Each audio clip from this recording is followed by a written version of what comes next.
కేసీఆర్ పాలనలో తెలంగాణ సుభిక్షం. RBI handbook of statistics 2024 నివేదికలో వెల్లడి. అభివృద్ధికి అర్థమేంటో తెలియజెప్పిన బీఆర్ఎస్ సర్కార్.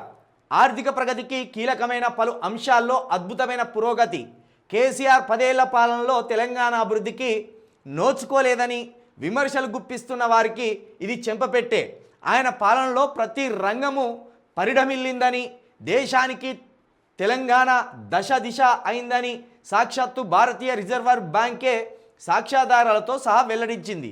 జిఎస్డిపి, తలసరి ఆదాయం, విద్యుత్, వ్యవసాయం ఇలా ప్రతి రంగాన్ని కేసీఆర్ అభివృద్ధిలో పరుగులు పెట్టించారని ఆర్బీఐ విడుదల చేసిన హ్యాండ్బుక్ ఆఫ్ స్టాటిస్టిక్స్ 2024 నివేదికలోని గణాంకాలు కళ్ళకు కట్టినట్టు చెప్తున్నాయి. 10 ఏళ్లలోనే తెలంగాణను దేశంలో పోటీపడే స్థాయికి తీసుకెళ్లిన కేసీఆర్ విజయగాథకు ఇంతకు మించిన తార్కాణం ఉంటుందా? జిఎస్డిపి, తలసరి ఆదాయం, విద్యుత్తు, సాగు ఇట్లా దేంట్లో 10 ఏళ్ల కాలంలో ఈ కేసీఆర్ ముఖ్యమంత్రిగా ఎలాంటి పురోగతి సాధించిండు, తెలంగాణను ఎట్లా నిలబెట్టిండు, ఏ రంగాలలో తెలంగాణను దేశంని ఆకర్షించే స్థాయికి తీసుకెళ్ళిండు అనేది ఇక్కడ లెక్కలతోటి శాతాలతోటి ఇచ్చే ప్రయత్నం చేసిండు. తలసరి ఆదాయం 2014-15కు తలసరి ఆదాయం ఎట్లున్నదంటే 1,03,889. తలసరి ఆదాయం అంటే రాష్ట్ర సంపదని ఒక్కొక్క వ్యక్తికి పంచితే వచ్చేది. రాష్ట్ర ఆదాయాన్ని ఒక్కొక్క వ్యక్తికి పంచడం అనేది తలసరి ఆదాయం. ఈ తలసరి ఆదాయం కేసీఆర్ హయాంలో 1,03,889 ఉన్నది. ఇది ఎప్పుడు 2014-2015 నాటికి. ఇక 2023-24 వచ్చేసరికి ఈ తలసరి ఆదాయం డబుల్ పెరిగింది. 3,56,564 ఇంత స్థాయిలో పెరిగింది. 1 లక్ష దగ్గర ఉన్నది ఏకంగా 3,56,000 దాకా వచ్చిందంటే 200 రెట్లు పెరిగిందని అర్థం. 200 రెట్లు పెరిగింది అంటే ఇగో 243% అంటే 243% అధికంగా పెరిగింది. ఇక జిఎస్డిపి ఇట్లా ఉన్నది. 2014-15 నాటికి 4.3 లక్షల కోట్లు ఉన్నది.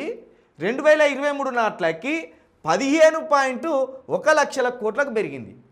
అంటే ఇది డొమెస్టిక్ గ్రాస్ ప్రొడక్ట్. ఇది రాష్ట్రం నుండి ఉత్పత్తులు, మన రాష్ట్రంలో తయారు చేసిన ఉత్పత్తులను ఇతర రాష్ట్రాలకో ఇతర దేశాలకో అమ్మే ప్రోడక్ట్ అన్నట్టు. ఇది గ్రాస్ డొమెస్టిక్ ప్రోడక్ట్ అంటే మనం ఉత్పత్తి చేసే విధానం ఏ స్థాయిలో పెరిగిందనేది ఇక్కడ ఆర్బీఐ ఇచ్చిన నివేదికట.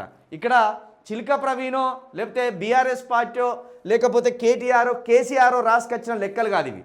ఇది ఒకవేళ కాంగ్రెస్ ఇది ఒకవేళ తప్పు అయితే తప్పకుండా మీరు ఈ ఆర్బీఐ రిలీజ్ చేసిన హ్యాండ్బుక్ ఆఫ్ స్టాటిస్టిక్స్ని ఒక్కసారి తెలంగాణ ప్రజల ముందు పెట్టండి. ఎందుకంటే ఒకవేళ ఇది కేసీఆర్ పేపరే అని మీకు అనుమానం ఉంటే, కేసీఆర్ ఘనతని పేపర్ రాసుకొచ్చిందనే అనుమానం మీకుంటే ఒక్కసారి ఈ ఆర్బీఐ రిలీజ్ చేసిన స్టాటిస్టిక్స్ని 2004 స్టాటిస్టిక్స్ని ఈ తెలంగాణ ప్రజల ముందు పెట్టండి. అప్పుడు కేసీఆర్ దొంగన, రేవంత్ రెడ్డి దొంగన, ఈ కాంగ్రెస్ ప్రభుత్వం దొంగన, లేకపోతే బీఆర్ఎస్ అభివృద్ధి చేసిందా లేదా అనేది మన కళ్ళకు స్పష్టంగా కనబడుతుంది. ఈ లెక్కలైతే ఆర్బీఐనైతే కేటీఆర్ బీఆర్ఎస్ పార్టీ వాళ్ళని మభ్యపెట్టలేదు కదా. వాళ్ళని ఇన్ఫ్లుయెన్స్ చేసో వాళ్ళని ప్రభావం చేసో మేము గొప్ప చేసినామని మాకు లెక్కలు ఇవ్వండి అని చెప్పలేదు కదా. ఆర్బీఐ కేంద్రం కనసన్నల్లో పనిచేస్తుంది కాబట్టి మరి ఆర్బీఐ ఇంత స్పష్టంగా లెక్కలు ఇచ్చిందంటే మరి తెలంగాణ అభివృద్ధి దిశగా పోయిందా లేకపోతే పురోగమనం దిశలో పోయిందా అనేది మనము అర్థం చేసుకోవచ్చు. ఇక అటవీ విస్తరణం విషయంలో కూడా 266% అటవీని పెంచిండ్రు. వీళ్ళు అడవిని కూడా పెంచే ప్రయత్నంలో భాగంగా మొక్కలు నాటిండ్రు కదా, అది కూడా జరిగింది. అంటే మొత్తానికి తలసరి ఆదాయము 243% పెరిగింది. జిఎస్డిపి ఏది మన ఉత్పత్తులు కూడా దగ్గర 249% పెరిగినాయి.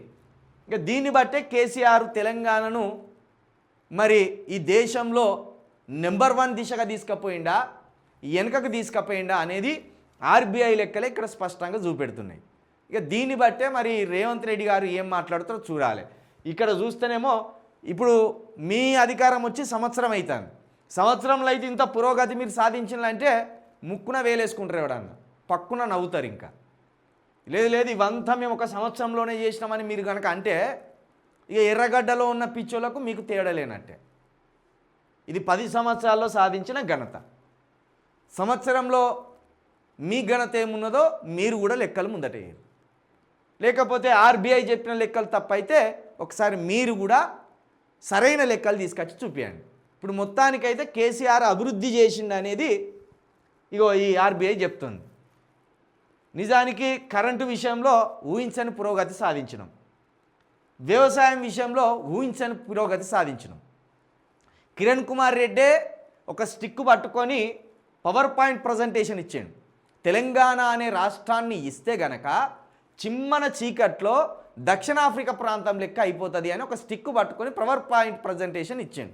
ఇక చంద్రబాబు నాయుడు గత ఏడాదిలో ఒక సభలో మాట్లాడుతూ ఒకనాడు తెలంగాణలో ఆంధ్రాలో 1 ఎకరం అమ్మితే తెలంగాణలో 10-15 ఎకరాలు కొనేటోళ్ళం, ఇప్పుడు తెలంగాణలో 1 ఎకరం అమ్మితే ఆంధ్రాలో 30 ఎకరాల దాకా కొనే పరిస్థితి వచ్చింది అని స్వయంగా ఇప్పటి ముఖ్యమంత్రి, ఇప్పుడు ఏపీ ముఖ్యమంత్రి గతంలో చెప్పిన మాటలు కూడా మనం గుర్తు చేసుకోవచ్చు. దీన్ని బట్టే తెలంగాణ ఏ స్థాయికి పోయే తెలంగాణ ఇప్పుడు మళ్ళీ ఏ స్థాయికి దిగజారిపోతుంది అనేది కూడా ఈ తెలంగాణ ప్రజలు ఒక్కసారి ఆలోచన చేయాలి.